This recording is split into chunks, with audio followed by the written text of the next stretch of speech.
जय हिंद। आज की इस वीडियो में आपको बताया जाएगा प्रेमचंद्र के द्वारा लिखित एक कहानी है जिसका नाम है मंत्र कहानी को आज की इस वीडियो में हम पढ़ने वाले हैं और बहुत ही अच्छे तरीके से आपको आसान भाषा में इस मंत्र कहानी को 8-10 मिनट में आपको समझा देंगे। तो आइए अपनी वीडियो को स्टार्ट करते हैं। इस वीडियो में सबसे पहले जो इस कहानी का स्टार्ट है यानी प्रारंभ जो होता है वो भगत नाम का एक व्यक्ति होता है। ठीक है, भगत नाम का एक व्यक्ति है जिसके पास वो जो व्यक्ति है भगत नाम का बहुत ही गरीब व्यक्ति है और बूढ़ा व्यक्ति है। ठीक है, उसके पास 7 बच्चे होते हैं और 7 में से 6 बच्चे उसके मर गए होते हैं। 7वां बच्चा जो होता है वो भी बहुत ही गंभीर बीमारी से पीड़ित था और अपने शहर में जितने भी डॉक्टर थे सभी को वो दिखा चुका था। और लास्ट में एक डॉक्टर थे जिनका नाम था डॉक्टर चड्ढा। ठीक है, तो डॉक्टर चड्ढा के पास लेकर के अपने 7वें बेटे को आते हैं जो कि बहुत ही बीमार था। लेकिन उस समय जो डॉक्टर चड्ढा थे वो गोल्फ़ खेलने के लिए जा रहे थे। तो उन्होंने कहा कि जो है कि आज मैं आपके बच्चे को नहीं देख सकता, मेरा जो समय है ये गोल्फ़ खेलने का है, मैं गोल्फ़ खेलने जा रहा हूँ, कल सवेरे आना। जो बूढ़ा व्यक्ति बेचारा है भगत नाम का वो बहुत ही गिड़गिड़ाता है, उनके पैरों पर पड़ता है, अपनी पगड़ी नीचे रख देता है, सर की पगड़ी नीचे रखता है, कहता है हुजूर माई बाप मेरा एक ही बच्चा है, इसे आप बचा लीजिए, आप देखेंगे तो हो सकता है बच जाएगा। बहुत ही उसके साथ जो है अच्छे से पेश आता है और उसे बहुत ही गिड़गिड़ाता है। लेकिन वो जो डॉक्टर चड्ढा नाम के व्यक्ति थे उसके बच्चे को नहीं देखते हैं। क्यों नहीं देखते हैं? क्योंकि उनका जो समय था गोल्फ़ खेलने का समय था वो हो चुका था जिस समय वो बच्चे को लेकर आए थे बूढ़ा व्यक्ति। ठीक है, तो गोल्फ़ खेलने का समय हो चुका था और वो डॉक्टर जो हैं देखते नहीं हैं, बहुत ही गिड़गिड़ाता है व्यक्ति। लेकिन डॉक्टर चड्ढा उसके बच्चे को देखते नहीं हैं और जो है वो जो है चले जाते हैं गोल्फ़ खेलने के लिए। तो इसमें डॉक्टर चड्ढा के बारे में 2-4 लाइन हमने लिखा है कि डॉक्टर चड्ढा जो है एक अमीर, ठीक है, डॉक्टर चड्ढा कैसे हैं? डॉक्टर चड्ढा एक अमीर और स्वाभिमानी व्यक्ति हैं जिनका सारा ध्यान अपनी सुख सुविधाओं में होता है, खेल कूद में रहता है। गोल्फ़ खेलने के लिए वो तैयार होते हैं। उसी समय जैसा कि मैंने बताया कि एक बूढ़ा व्यक्ति जो भगत नाम का है वो अपने बेटे को लेकर के आता है इलाज करवाने के लिए, लेकिन डॉक्टर चड्ढा जो है उसका इलाज करने से मना कर देते हैं और गोल्फ़ खेलने के लिए चले जाते हैं। इतनी कहानी हो गई। अब देखिए उसके बाद क्या होता है, जो बूढ़ा व्यक्ति है बहुत गिड़गिड़ाता, नहीं मानते हैं, वे जो है अपनी गाड़ी स्टार्ट करते हैं और चले जाते हैं। उसके बाद जो बूढ़ा व्यक्ति था वो जब तक गाड़ी को देखता है जब तक उनकी गाड़ी उनकी आंखों से पूरी ओझल नहीं हो जाती है। उसके बाद बेचारा वो अपने लड़के को लेकर के घर चला आता है और जब घर आता है तो इलाज के अभाव में जो बूढ़ा व्यक्ति था भगत, उसका जो लड़का है वो बेचारा मर जाता है। ठीक है, अब देखिए ये तो कहानी यहाँ तक हुई, उनका लड़का मर जाता है। उधर जो डॉक्टर चड्ढा थे उनके पास भी एक लड़का था। डॉक्टर चड्ढा के पास एक लड़का और एक लड़की थी। ठीक है, तो लड़की की वो शादी कर चुके थे, लड़का जो था बड़ा था। ठीक है, उसकी भी शादी नहीं हुई थी। ठीक है, वो कॉलेज में पढ़ता था। कहाँ पर पढ़ता था? कॉलेज में पढ़ता था और उसका नाम था कैलाश। ठीक है, डॉक्टर चड्ढा हैं उनके बच्चे का नाम क्या था? कैलाश था। कैलाश डिग्री कॉलेज में पढ़ता था और वहाँ पर जो है एक बात और थी कैलाश के अंदर कि कैलाश जो है सांपों का बहुत शौकीन था, सांप को पालता था। ठीक है, सांपों का बहुत शौकीन था, सांप को पालता था और उसे दूसरों को दिखाता भी था, खेल भी दिखाता था। तो डॉक्टर चड्ढा के जो बच्चे थे कैलाश, वो एक बार क्या करते हैं, उनके एक प्रेमिका थी, यानी कैलाश की एक प्रेमिका थी जिसका नाम था मृणालिनी। ठीक है, मृणालिनी नाम की एक सहपाठी थी कैलाश की जो 7वीं में पढ़ती थी कॉलेज में उसके, और उनसे प्रेम करता था। तो मृणालिनी एक बार होता क्या है कि डॉक्टर चड्ढा का सालगिरह होता है।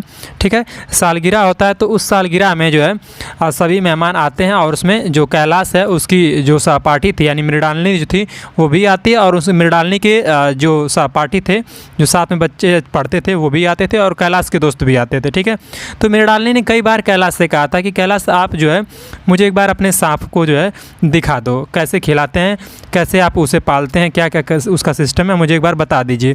कैलाश कहता है ठीक है मैं किसी दिन दिखा दूंगा, लेकिन आज जो है बहुत ज़्यादा भीड़ लगी हुई है और सांप को निकालना अच्छा नहीं होगा। मृणालिनी कहती नहीं तुम मुझे आज ही दिखा दो।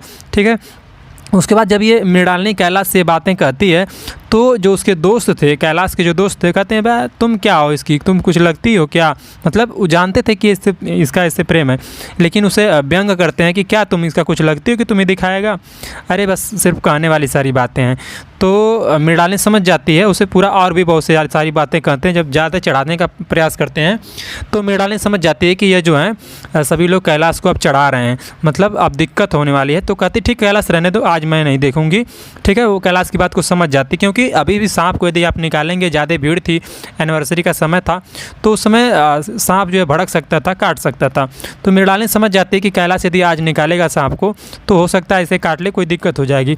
और फिर उसके जो दोस्त थे कैलाश के, वो भी पूरा कैलाश को व्यंग करने लगते हैं कि तुम्हारी एक ही प्रेमिका है, तुम इसे नहीं दिखा सकते तो किसे दिखाओगे, बहुत सारी बातें कहते हैं। तो मृणालिनी समझ जाती है और मृणालिनी कहती कि नहीं, मैं अब नहीं देखूंगी, ठीक है, अब मैं नहीं देखूंगी, अब तुम दूसरे दिन दिखाना। लेकिन कैलाश जो है दोस्तों के ऐसे ऐसे व्यंग सुन करके वो पूरा तंग आ जाता है, कहता नहीं मृणालिनी, आज ही मैं तुम्हें और अभी तुम्हें जो है सांप को दिखाता हूँ। और वो जाता है, एक सांप जो है बहुत सबसे जो जहरीला सांप था उसे लेकर के आ जाता है, ठीक है। और लेकर आने के बाद सांप जो था उसके गर्दन को पकड़कर बहुत ज़ोर से दबाता है, और जब दबाता है तो उसका सांप जो है अपना मुंह जो खोल देता है।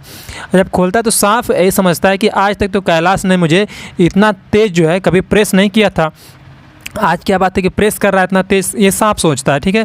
वो सोचता है कि शायद मुझे हो सकता है कैलाश आज मारना चाहता हो, और वो सांप कैलाश को काट लेता है, ठीक है। बात समझ में आई। कैलाश को जब काट लिया तो चारों तरफ हाहाकार मच गई कि कैलाश को सांप काट लिया, सांप काट लिया। और वो बताता है कैलाश कि इतना, उसे पहले दबाने से पहले बताता है कि ये देखो बहुत ही जहरीला सांप है, ये अगर किसी को अगर काट लिया तो मर ही जाएगा, उससे बच नहीं सकता। तो उसके दोस्त कहते हैं भैया यार क्या तुम ये सब बातें करते हो, ये सब झूठी बातें हैं, शायद इसका जो सांप है उसके जो है आप दांत को तोड़ देते हैं, इसलिए कुछ करता नहीं है। कैलाश और रोब में आ जाता है, कहता है यार ऐसी बातें कैसे करते हो, मैं किसी सांप का दांत नहीं तोड़ता हूँ, देखो कैसा इसका दांत है। और फिर वो जोर से उसका जब दबाता है सांप का गर्दन, तो वो जो है समझ जाता है कि हो सकता है कैलाश मुझे मारना चाहता हो, और वो पलट करके सांप को काट लेता है। किसे? कैलाश को काट लेता है सांप, ठीक है।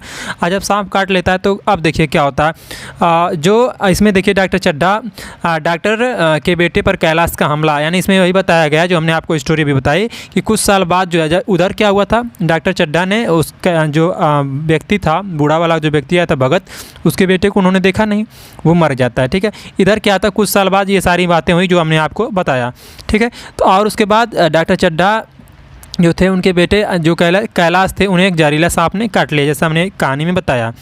और सभी डॉक्टर जो हैं, सभी डॉक्टर आते हैं लेकिन वो सभी लोग असफल रहते हैं, कोई इस कैलाश को बचा नहीं पाता है और कैलाश की हालत जो है और बिगड़ जाती है, ठीक है। इतनी कहानी समझ में आई। उसके बाद देखिए अब होता क्या है कि ये बातें जो है डॉक्टर की जो बच्चे के जो सांप काटा था, ये बात कहाँ तक पहुँचती है, अब ये भगत के पास पहुँचती। भगत कौन?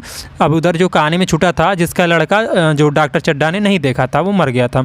तो भगत क्या है, इस भगत जो थे वो सांप का इलाज करने वाले एक व्यक्ति थे, और मंत्र से जो है सांपों का क्या करते थे, मंत्र मतलब वो जानते थे, और जैसे सांप काटता था तो उसे मतलब वो ठीक करते थे, ठीक है। तो वो जब भगत को ये बात पता चली कि डॉक्टर चड्ढा के बच्चे को सांप काट लिया है, ठीक है, तो भगत और उनकी बुढ़िया दो लोग थे, यानी उसकी औरत थी, तो दोनों लोग बहुत खुश होते हैं कि अच्छा हुआ, अब जो है मेरे बच्चे को उसने नहीं देखा था, अब उसका बच्चा जब मरेगा तब उसे समझ में आएगा कि ये जो है बच्चे का दुख दर्द क्या होता है, ठीक है। तो बुढ़िया कहती कि ऐसा है, अब चलो लाओ जो है कि चीलम चढ़ाओ और हम लोग पीते हैं, तम्बाकू पीते हैं। तो बुढ़ा जो है भगत है वो कहता ठीक है, चलो ठीक है, चढ़ाते हैं और पीते हैं। तो दोनों लोग जो है तम्बाकू पीते हैं खुशी में कि चलो हमारा बच्चा तो नहीं देखा था उसने, बहुत हमने रिक्वेस्ट किया नहीं देखा, आज उसका बच्चा जब मरेगा तब उसे समझ में आएगा, ठीक है। तो जब वो उसका जब बच्चा उधर सांप काट लिया, ठीक है, इधर भगत को पता चला। और एक बात भगत के अंदर ये थी कि भगत जो बहुत ही अच्छे स्वभाव का आदमी था, उसके बच्चे को उसके बच्चे को जो भगत था, उसके बच्चे को कैलाश के पिताजी ने था, डॉक्टर चड्ढा ने देखा नहीं था, लेकिन फिर भी जो भगत था ये सोचता था कि कब मैं जाऊं और कैलाश को बचा दूं, क्योंकि वो उस मंत्र जानता था, ठीक है। लेकिन इधर बुढ़िया का डर भी था कि अगर मैं जाऊंगा तो बुढ़िया बोलेगी, ठीक है। तो बुढ़िया जब सो जाती है तो भगत जो है धीरे से अपनी लाठी लेता और चला जाता है, कहाँ पर? डॉक्टर चड्ढा के घर पर, ठीक है। लोगों से पूछता हुआ डॉक्टर चड्ढा के घर पर जाता है। जब डॉक्टर चड्ढा के घर पर जाता है तो वहाँ बहुत सी भीड़ लगी थी और सभी लोग हार चुके थे कि अब ये बच्चा जो है बच सकता है। उधर जो है जब बच्चा यानी भगत जो है डॉक्टर चड्ढा के घर पर जब जाता है, ठीक है, तो वहाँ पर जा कर के लोगों से कहता है, हुजूर थोड़ा दरवाज़ा खोलिए, मैं बाबू को देखना चाहता हूँ। बाबू अर्थात जो कैलाश है उसको देखना चाहता हूँ। उन्होंने कहा कि अरे चले जाओ, हटो, अब कोई कुछ हो नहीं सकता, इसका जो होना था अब हो गया। कहता नहीं, एक बार मुझे दिखा दीजिए। तो लोग कहते हैं चलो ठीक है, सबको आपने दिखाया तो एक बार इसे जो बच्चा बूढ़ा व्यक्ति है ऐसे भी दिखा दीजिए, क्या दिक्कत है। तो भगत को लेकर कहाँ जाते हैं, कैलाश के पास जाते हैं। और कैलाश को देख करके जो भगत था वो कहता है कि अरे अभी तो कुछ नहीं हुआ, अभी तो जीवित हो सकता है यदि ईश्वर चाहें तो उसने क्या किया कि लोगों से कहता है कहारों से कि पानी भर के लाओ, और बार बार कई बाल्टी, कई 100 बाल्टी जो है उस व्यक्ति के अर्थात कैलाश के ऊपर जो है उसे कैलाश को नहवाते हैं सब, ठीक है, पूरा नहलाते हैं, स्नान कराते हैं। उसके बाद एक जड़ी लिया होता है, जड़ी बूटी जो होती है उसे ले जाकर कैलाश के सर पे लगाता है, उसके नाक के यहाँ लगाता है, ठीक है। और जो है उसके बाद ऐसा करते करते पूरा रात भर वो ऐसे करता है, और फिर सुबह में जैसे ही सूरज की किरणें लालिमा लेकर के उगती हैं उसी तरह से फिर सुबह में कैलाश जो था उसकी भी लाल लाल आँखें जो सुबह में खुल जाती हैं, ठीक है। अर्थात कैलाश जो था डॉक्टर चड्ढा का बेटा जीवित हो जाता है। और फिर जो भगत थे उन्होंने कुछ बताया नहीं किसी को, और तुरंत जब देखता है कि इसका बच्चा जीवित हुआ और फिर वहाँ से तुरंत वो चुपचाप अपने घर चले जाते हैं, ठीक है। और फिर जब इधर डॉक्टर चड्ढा हैं उनका हृदय परिवर्तन होता है। डॉक्टर चड्ढा को एहसास होता है कि भगत वही बूढ़ा व्यक्ति था। उन्हें बहुत पछतावा होता है कि जिसने जो है अपने बेटे को लेकर मेरे पास आया, ठीक है, और मैंने उसके बच्चे का इलाज नहीं किया, उसका बच्चा मर गया, लेकिन फिर भी वह व्यक्ति मेरे बच्चे को बचाने के लिए यहाँ तक आया है। उसका हृदय परिवर्तित होता है और वह जो है भगत से अब क्या माफ़ी मांगना चाहता है, ठीक है। तो भगत के घर आता है, उसे माफ़ी भी मांगता है। लेकिन अब देखिए अब क्या हुआ कि भगत जो था बेचारा बूढ़ा व्यक्ति था, उधर डॉक्टर चड्ढा ने उसके व्यक्ति को जो बच्चा था उसे नहीं देखा, वो बच्चा मर गया। लेकिन भगत जो है डॉक्टर चड्ढा के घर जाता है और कैलाश को बचाता है। अब देखिए इस कहानी से हमें शिक्षा क्या मिली, इस कहानी से हमें शिक्षा ये मिली कि हमें जो है हमेशा दूसरों की मदद करनी चाहिए, चाहे वह किसी भी वर्ग के हों, चाहे ऊँच जाति के हों, नीच जाति के हों, ठीक है। यहाँ हमें निस्वार्थ भाव से सभी व्यक्तियों की सेवा करनी चाहिए, और यही सेवा ही हमारा क्या वास्तविक मंत्र है। तो इस कहानी का जो शीर्षक था वो भी मंत्र ही था। तो यदि आपको ये कहानी अच्छी लगी हो तो वीडियो को लाइक करके चैनल को सब्सक्राइब कर दीजिएगा और ये कहानी अपने दोस्तों तक भेज दीजिएगा। आपसे मिलते हैं अगली वीडियो में, तब तक के लिए जय हिंद।